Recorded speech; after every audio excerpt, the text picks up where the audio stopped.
kita ke Budia. Budia berbicara tentang stok pangan. Kalau tadi kan dari kelompok tani pasti sudah tahu caranya. Nah, kalau masyarakat sendiri ketika mereka mau menyetok pangan, bagaimana sih Bu caranya? Ada tips-tipsnya kah? Ya, jadi kalau untuk masyarakat itu mungkin kita mengukurnya atau memperhitungkannya itu berapa jumlah anggota keluarga kita ya gitu ya. Kalau satu kakak misalnya ada 4 orang atau mungkin maksimum 6 orang gitu. Nah, kebutuhan per harinya sekian gram kan saya berarti harus nyetok beras sekian kilo gitu lah. Itu saya kira harus mulai ditanamkan. Jadi jangan ikut-ikutan kalau kemudian harga sedang ada pasar murah, sedang ada operasi pasar, langsung ikut borong, ditimbun gitu ya, terus nimbun murah, ambil banyak sebanyak-banyaknya, nimbun di rumah, nggak seperti itu. Makanya program tadi yang Mbak tadi menanyakan Pak Sarno tentang stabilisasi harga itu satu langkah memang betul. Jadi manajemennya itu kayak seperti perintah presiden itu kan gas rem ya, gas rem. Jadi manakala kemudian terlalu tinggi, kemudian ya harus direm. Tapi ngeremnya jangan terlalu dalam, nanti kemudian sampai petani derit lagi, jangan. Jadi gas rem. Nah, disinilah yang kemudian alat ukurnya adalah harga pemerintah. Jadi pemerintah Badan Pangan Nasional itu sudah menetapkan harga masing-masing komoditas. Sudah dihitung berdasarkan kebutuhan produksi secara ekonominya. Makanya setelah Badan Pangan Nasional itu ada, harga pemerintah di tingkat pembelian maupun penjualan itu dikoreksi semua. Sebelumnya kan masih mengacu di regulasi yang lama di Permendak itu ya mungkin keberpihakannya beda. Nah, ini sekarang ini dikoreksi, harga pemerintah dinaikkan semua sekitar 20%. Memang kenaikan harga ini ada potensi kenaikan harga di tingkat konsumen, tapi itu sudah diperhitungkan potensi kenaikan inflasinya hanya 0,00 sekian persen gitu oleh Badan Pangan Nasional. Ada kenaikan harga di konsumen tapi tidak drastis ya, tinggi yang sampai koreksinya di atas pemerintah hampir 50% ya. Justru yang menjadi anomali harga itu kalau harganya naiknya drastis. Itu berarti ada sesuatu yang dimainkan oleh pedagang. Itu aja cara membacanya. Nah, ini yang kemudian harus diatasi juga oleh kami Dinas Pangan, menurunkan harga. Nah, caranya gimana? Ya tadi pada saat koreksinya terlalu tinggi harganya, kemudian kami melakukan gerakan pangan murah, melakukan subsidi harga gitu. Lagi-lagi kami berterima kasih kepada Banggar dan TAPD. Kami di posisi sulit ini Oktober, November, Desember saat harga sedang naik semua, itu kami bisa memperoleh kesempatan untuk memberikan subsidi harga. Gitu. Jadi subsidi harga kepada konsumen maupun kepada produsen. Karena di tengah-tengah semua harga naik di tingkat konsumen, masih ada yang harganya masih rendah di tingkat produsen. Bawang merah, bawang merah itu harusnya 25 di tingkat produsen, tapi ternyata mereka hanya bisa jual 15, 17, masih jauh dari pemerintah. Makanya kita juga akan naikkan harganya. Jadi nanti kita berusaha menyeimbangkan antara produsen, pedagang, dan konsumen. Kira-kira itu. Baik, itu PR ya Bu ya, untuk menyeimbangkan itu semua.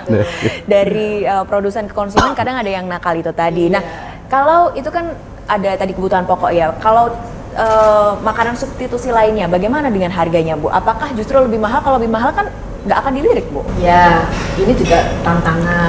Makanya kalau bicara biaya produksi, kalau beras itu mungkin dari tanam itu hanya bibit, pupuk, kalau tadi nanti ada pupuk organik, itu kan komponen-komponennya itu. Begitu panen kan sudah langsung bisa dikonsumsi gitu ya, tinggal digiling langsung konsumsi. Tapi kalau beras nasi yang dari non beras, dari singkong, dari jagung, dari porang, itu memang perlu proses teknologi olahan. Nah, teknologi olahan ini yang tentunya juga membutuhkan biaya produksi juga, sehingga harganya memang relatif lebih mahal sedikit. Misalnya beras analog beras analog singkong itu yang dijual di Shopee itu harganya itu sekitar 15-16 ribu per 700 gram. Produsennya baru satu orang di Jawa Tengah, di Kartosura malah di sini. Terus kalau beras yang nasi beras padi itu 1 kilonya kalau dalam kondisi yang tidak harga sedang naik kemarin kan sekitar 12, 13 masih lebih murah. Tapi sebenarnya dalam kondisi harga yang sekarang sedang naik pun itu justru relatif seimbang dengan harga yang non lokal. Nah ini yang mungkin dikenalkan ke masyarakat, tidak hanya persoalan harga, tapi sebenarnya adalah ada aspek kelebihan lain dari konsumsi pangan non beras. Non beras itu apa? Tidak ada atau rendah kandungan gulanya. Ini yang mungkin banyak yang tidak paham. Yang belum tahu. Sehingga kemudian tahunya ya apa namanya singkong, jagung gitu. Padahal itu sehat sekali. Makanya tantangannya sebenarnya satu, biaya produksi yang lebih murah, dalam hal ini kapasitas ditambah. Kemudian yang kedua, olahan rasanya supaya lebih variatif dan enak gitu. Mimokaf yang kami pakai nanti untuk kenalkan ke mahasiswa Pak Karno itu kami ambil dari Karanganyar yang dia juga ternyata sudah dipesan dari seluruh Indonesia Pak. Program-program pengenalan pangan lokal itu pesan di situ Pak. Mau Jogja, NTT sampai dengan Jawa Timur, bahkan sampai organisasi-organisasi NU Muhammadiyah pesan ke situ Pak untuk pengenalan pangan lokal ini, dan memang rasanya sudah teruji sih. Jadi makanya mudah-mudahan mahasiswa menjadi berbeda pikirannya, manakala ini mie mocha apa mie instan, mie sedap gitu kok nggak ada bedanya gitu. Jadi rasanya sama ya Bu ya, bisa diterima di lidah, tidak ada bedanya? Iya. Mungkin teksturnya yang agak berbeda. Teksturnya memang karena ini dari ada singkongnya ya, agak kenyal sedikit ya gitu. Kalau yang dari terigu itu kan mungkin lebih lembek, lebih lembek. Kalau ini lebih kenyal sedikit, tapi sebenarnya komposisinya bisa dimainkan. Kalau yang ngolah mereka itu ya, kalau bubuk mokafnya 40%, 60%, terigunya berapa persen gitu sudah bisa. Oke, jadi ini yang harus terus diperkenalkan ya, bahwa ada makanan-makanan mungkin harganya lebih mahal, tapi ada keuntungan lain yang didapatkan lebih sehat gitu ya pemirsa. Ini kita ngobrol juga dengan Pak Bambang. Pak Bambang, kalau dari kelompok Tani Subur sendiri, apakah ada kreasi lain selain beras Pak yang ditanam untuk bisa menjawab kebutuhan konsumen? Karena tadi sudah banyak ya ternyata variannya. Oh iya, terima kasih Mbak. Sebenarnya dalam mewujudkan ketahanan pangan Mbak, itu sebenarnya kan pemerintah itu menyiapkan kebutuhan masyarakat keluarga yang tercukupi Mbak. Baik itu pangan yang berkualitas, bergizi, lah itu mengarah ke ketahanan pangan semacam itu Mbak. Lah kami dari kelompok tani kami itu tidak dalam hanya apa Mbak, beras, padi itu tidak Mbak. Di kelompok tani kami mengembangkan yang lain Mbak. Sebagai contoh, di tempat kami itu mengembangkan kelengkeng Mbak. Nah, kelengkeng itu Mbak, kelengkeng itu juga dimulai penanaman dari tahun 2013 Mbak. Dari tahun 2013 itu puncak panen perdananya pada saat itu kami mengundang dari Bapak Bupati Boyolali. Tetapi karena bersamaan dengan kegiatan yang lain, Bapak Bupati tidak bisa hadir, mewakilkan Bapak Kepala Dinas Pertanian, Bapak Insinyur Dianto Ibu. Supriyanto ya.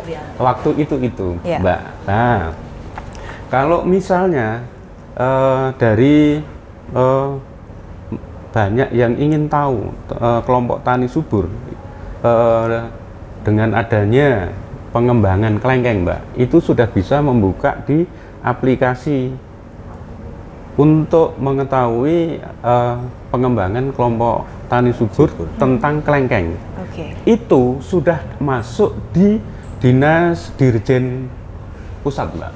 Bahkan di tempat kami dari Dirjen Pusat Hortikultura ya Bu ya, itu sudah dimasukkan ke daerah wisata kelengkeng, Mbak.